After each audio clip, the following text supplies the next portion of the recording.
तो दोस्तों पिछले कुछ दशकों से लगातार देखने के लिए ये मिल रहा है कि चाइना अपनी बढ़ती हुई जीडीपी और अपनी वेल्थी हो रही कंपनीज के दम पर दुनिया भर के पोर्ट्स और एयरपोर्ट्स लगातार हथियाते जा रहा है।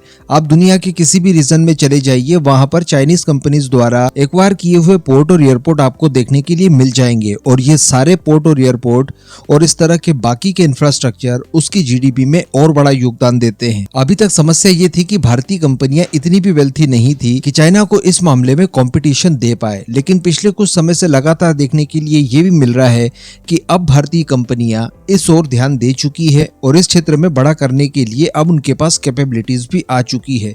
फिर भारत की जीएमआर ग्रुप हो या फिर अडानी ग्रुप हो, इस तरह की कुछ बड़ी बड़ी कंपनियां इस फील्ड में बहुत अच्छा काम कर रही है और लगातार दुनिया भर के अलग अलग देशों में वो पोर्ट एक्वायर करती जा रही है। इस तरह से जितने भी पोर्ट्स और एयरपोर्ट भारतीय कंपनियों के पास आएंगे, हमारा व्यापार उतना ही ज्यादा सुगम होगा। भारत के अंदर जो छोटे वर्ग के मैन्युफैक्चरर हैं या फिर बड़े वर्ग के मैन्युफैक्चरर हैं, दोनों ही तरह के मैन्युफैक्चरर्स अपने द्वारा बनाए गए प्रोडक्ट वगैरह को विदेशों में आसानी से एक्सपोर्ट कर पाएंगे। इसी सीरीज में कुछ समय पहले हम लोगों ने डिस्कशन किया था श्रीलंका को लेकर। श्रीलंका के अंदर दरअसल कुछ 3 एयरपोर्ट ऐसे हैं जिनको लेकर श्रीलंकन गवर्नमेंट ये चाहती है कि उसे बाहरी कंपनियां एक्वायर कर ले। इस समय समस्या ये है श्रीलंका के पास कि वो उनका संचालन ठीक से नहीं कर पा रही है और इसको लेकर उन्हें काफी घाटा उठाना पड़ रहा है। स्पेशली चाइना द्वारा डेवलप किए गए मोटेरा एयरपोर्ट को लेकर बात चली थी। ये एयरपोर्ट इतना ज्यादा नुकसान में जा रहा है कि इसके इलेक्ट्रिसिटी के बिल वगैरह भी वो लोग पे नहीं कर पा रहे हैं। इसके अतिरिक्त अन्य 2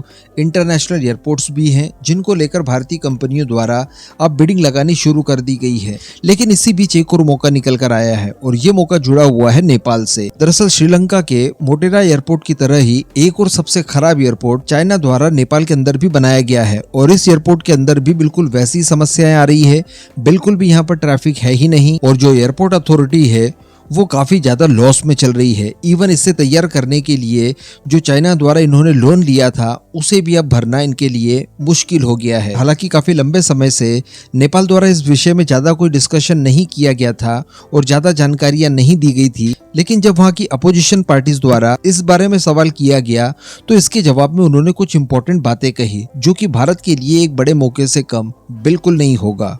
दरअसल मैं आपको बता दूं कि नेपाल के प्राइम मिनिस्टर पुष्प कमल दहल के द्वारा ये बताया गया है कि जो पोखरा हवाई अड्डा है ये इस समय काफी ज्यादा बदहाल स्थिति में आ चुका है और इसके लिए जो ऋण लिया गया था उस ऋण को चाइना अनुदान में बदल दे, इस बात के लिए राजनयिक प्रयास इनके द्वारा शुरू कर दिए गए हैं। मैं आपको बता दूं कि ऋण जो लिया जाता है, जो लोन लिया जाता है, इसके लिए आपको मूलधन के साथ साथ इंटरेस्ट भी चुकाना होता है। लेकिन अगर इसे कोई स्वीकृति से अनुदान में बदल देता है तो वहां पर आपको इंटरेस्ट चुकाने की कोई आवश्यकता नहीं होती और आसान किस्तों पर आप उस अनुदान को वापस लौटा सकते हैं। तो इसके लिए राजनयिक प्रयास इन लोगों ने शुरू कर दिए हैं। इन शॉर्ट यहाँ पर नेपाल ये चाहता है कि चाइना अपना लोन ग्रांट में कन्वर्ट कर दे। अब मैं आपको बता दूं कि ये जो पोखरा हवाई अड्डा है इसे तैयार करने के लिए चाइनीज कंपनियों का ही सहारा लिया गया था, वही इसका वित्त पोषण भी करती आई है और उन्हीं के द्वारा इस एयरपोर्ट को तैयार करने के लिए भारी भरकम लोन दिया गया है। कहने का मतलब यहाँ पर भी चाइना की वही पॉलिसी काम कर रही है कि उल्टे सीधे एरियाज में पोर्ट और एयरपोर्ट को डेवलप करवा दो, इन्हें डेवलप करने के लिए पहले लोन दे दो, उसके बाद इन पोर्ट और एयरपोर्ट से उस देश को कोई फायदा नहीं होगा, लोन चुका नहीं पाएगा, इंटरेस्ट बढ़ता जाएगा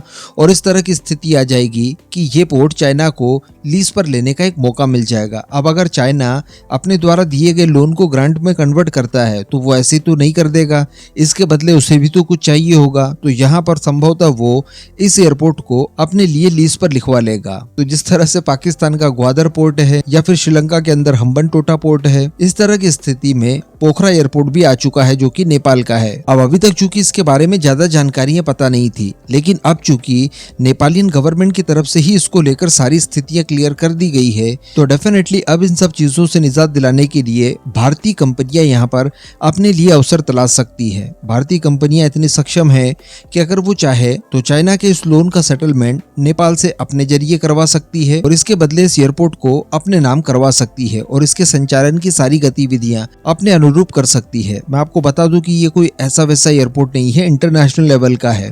तो अगर इसका संचालन वगैरह किसी भारतीय कंपनी को मिल जाता है तो इससे भारतीय कंपनी की जो इनकम है वो तो बढ़ी जाएगी, साथ में चाइना की जो उपस्थिति यहाँ पर हो सकती है इसी एयरपोर्ट के जरिए उसे भी रोकने में आसानी होगी।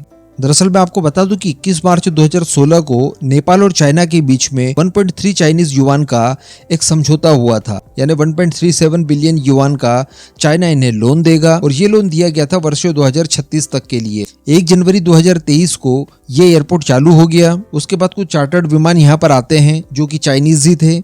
इनको छोड़कर कोई भी अंतरराष्ट्रीय उड़ान यहाँ से अभी तक आयोजित की ही नहीं गई है। तो कहने का मतलब ये एक बहुत ही अच्छा मौका है नेपाली एसेट चाइना के पास जाने से रोकने के लिए। इस पूरे मुद्दे पर अब आपका क्या मानना है नीचे कमेंट करके जरूर बताइएगा।